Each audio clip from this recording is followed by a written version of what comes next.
Let's play idle pouring. Today's video, pet forged gears. I received a request to make a video about forging pet equipment once you hit Rebirth 2. So this video will explain my personal thoughts and recommendations. As stated, when you hit Rebirth 2, you'll start crafting gears or equipment for your pets. And again, the purpose of that pet is to tank. So let's look at each item and look at the gears themselves to see what type of stats that they can acquire. Now, the three stats you're going to want is defense, evasion, and HP. Not all the gears will be able to acquire these particular stats.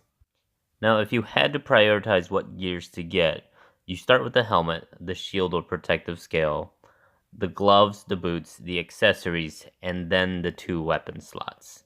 The weapon slots generally are for attack, hit, or attack speed, and or cast, so it's not really worth it. Now, I have been saying defense, evasion, and HP in that order for a particular reason. If you have a main tank, in other words, Drake, then a non-tank, like Angeling, for example, you want your Drake to focus primarily on defense first, and then evasion, and then HP. Specifically because he has such a high defense already. If he uses strengthen or group strengthen skill, if he has defensive items, it helps boost that even further. The gloves, the boots, and the 2 accessories can acquire the 3 stats: defense, evasion, and HP. But there's also a mixture of the useless stats like attack speed, cast time. So when you're crafting those 4 items, you'll start to notice as well. Just keep an eye on those 3 stats that you want.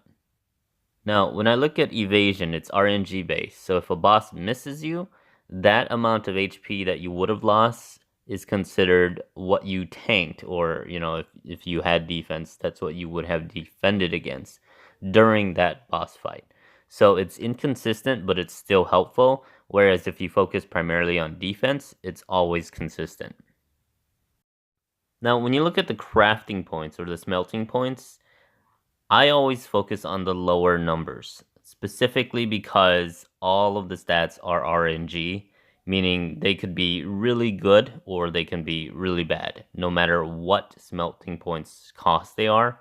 So the best way is to conserve your smelt points and only craft the low amounts. That being said, again, you want to focus and prioritize on the non-attack items. Yes, you'll eventually get the weapon and you'll eventually craft them, but focus on the protective gears first.